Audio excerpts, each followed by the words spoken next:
o primeiro presidente civil do Brasil. Mas você sabe o que isso significa? Qual que é a importância dele para a nossa cidade de Presidente Prudente? No episódio de hoje, nós vamos conversar com o professor Heitor, professor de História. Seja muito bem-vindo, professor. Obrigado.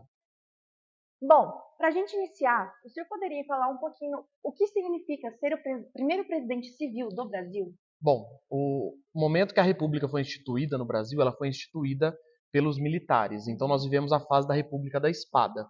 A partir das primeiras eleições foi realizada ali uma eleição, né, direta, ainda com poucos eleitores, e naquele momento assume Prudente de Moraes como presidente civil, né? Então os dois presidentes anteriores, Marechal Deodoro e Floriano Peixoto, eram militares. E ele foi o primeiro presidente civil que sai dessa linha da República da Espada e entra numa linha civil de presidente, como presidente. E como é que foi esse período dele governando o Brasil, né?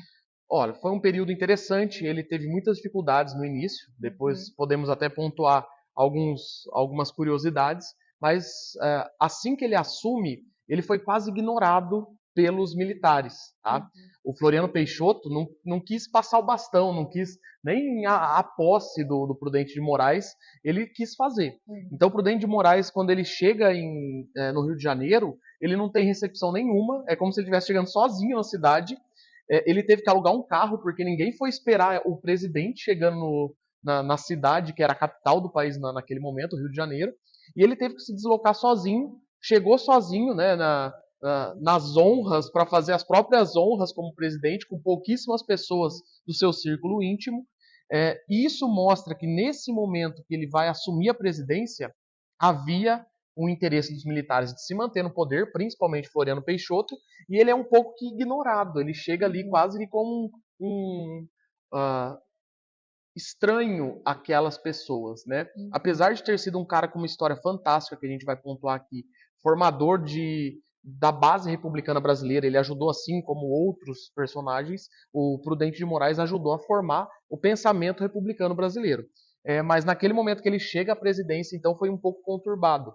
Nós tínhamos uma dificuldade de consolidar nossa economia, apesar do café estar muito bem, né, nós vivíamos aí quase que um único produto naquele momento, né, forte, e a gente tinha tido algumas crises dentro da República da Espada, né, crises por poder.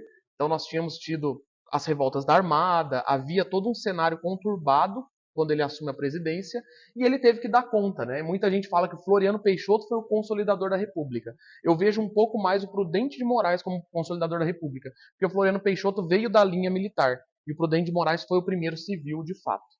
E essas dificuldades que você pontuou, elas se perpetuaram até o fim do mandato dele ou com pouco elas foram desaparecendo? Não, até o fim do mandato, né? Foram 4 anos bem conturbados. No meio desse processo de dificuldade econômica, ele vai enfrentar uma guerra, né? A famosa Guerra de Canudos. Todo mundo já deve ter ouvido falar, o Arraial de Canudos, que era um arraial, né, ali na região da Bahia, que foi se formando. Era uma comunidade anárquica, eles não se colocavam como anarquistas, mas era uma comunidade anárquica. Eles foram crescendo de 3 mil, chegando a 20 e tantas mil pessoas, num arraial. Eles não pagavam impostos e eles estavam vivendo, né, consolidados ali. Isso incomodou muito naquele momento, porque era visto como uma ameaça, né? O Arraial de Canudos era visto como algo subversivo demais, né? Não pagam impostos, não regem, não vivem com as leis do Estado, têm leis próprias, né?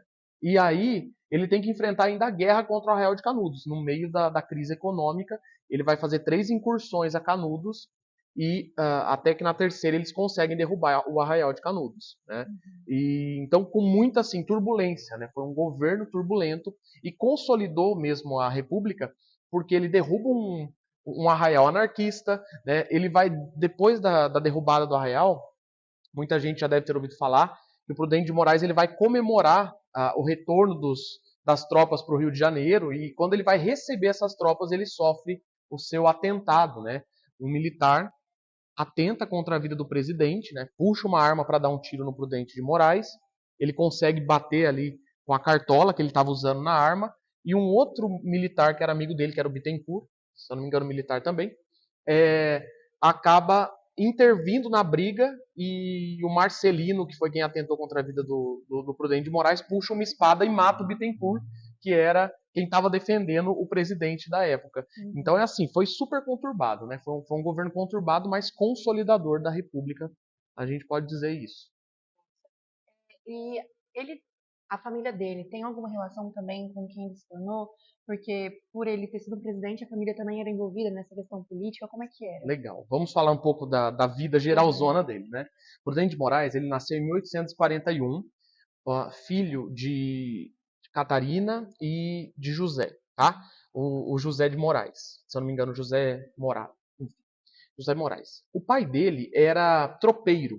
O que é tropeiro, pessoal? Na época eram as pessoas que faziam comércio com tropas, né? E geralmente os tropeiros eram pessoas de posses, mas eram escravagistas, porque quem ajudava nesse comércio eram os escravizados. E quando o Prudente de Moraes tinha 3 anos, seu pai teve uma contenda, teve um conflito com um escravizado, e esse escravizado foi açoitado pelo pai do Prudente de Moraes. E esse escravizado, mais tarde, mata o pai do Prudente de Moraes quando ele tinha 3 anos de idade. Então a vida do Prudente de Moraes começou conturbada. O que acontece? A mãe dele é uma coisa difícil para a época. Ela se casou de novo, tá? E ela se casou com um major, e isso vai manter ele numa classe mais alta e dar oportunidade dele estudar. Então tudo isso aconteceu em Itu, né? O Prudente de Moraes é aqui, não da nossa região, mas é do interior de São Paulo, de Itu. E depois ele se muda para Piracicaba com o novo marido da mãe, que é major. E ali ele começa seus estudos na escola. E assim que ele termina a escola, ele já vai fazer a preparação para entrar na faculdade de Direito em São Paulo, que era uma faculdade que estava, né, crescendo, né, tinha pouco tempo até, né, ela era uma faculdade assim recente, tinha uns 30 anos da faculdade, então era uma faculdade, né, se consolidando, uma das primeiras do Brasil, e ele vai para essa faculdade viver em São Paulo para se formar. Né? E aí, o que acontece? Por que muita gente fala, tem até a confusão, né? Fala, nossa, o Prudente de Moraes ele era bucheiro. Vocês já ouviram a expressão, bucheiro? Né? Porque a Faculdade de São Paulo vivia uma influência da faculdade alemã e a Burschenschaft alemã. Já ouviram falar na Burschenschaft? Burschenschaft eram conselhos de estudantes que viviam a ideia republicana. Então, Prudente de Moraes ele entra na Faculdade de São Paulo e a palavra em alemão Burschenschaft muito complicada, vira a bucha. A Burschenschaft no Brasil, né, vira bucha paulista, em vez de Burschenschaft paulista, que era essa influência alemã. E esse grupo de estudantes, eles começam a defender o liberalismo, o republicanismo e o abolicionismo. Então eles pegam toda essa influência alemã e eles implantam dentro da Faculdade de São Paulo e nasce um grupo, porque no momento em que ele está estudando, o Brasil era uma monarquia, né? Dom Pedro II. Então naquele momento ele começa junto com esse grupo de estudantes, a pensar em república, né? A república, a ideia republicana do Prudente de Moraes cresce e se fortalece na Faculdade de Direito de São Paulo. Para a gente finalizar agora, eu gostaria de saber o porquê que Prudente de Moraes é considerado patrono do Presidente Prudente. Qual que é a história? É muito interessante, né? Porque a Presidente Prudente se torna uma cidade com o nome dele, mas nós não temos assim uma vivência dele aqui em Prudente, né? O filho dele veio para cá fazer a inauguração da ferrovia. Nós temos aqui na região uma tradição que já era colocar nomes, né, nas ferrovias de políticos emblemáticos.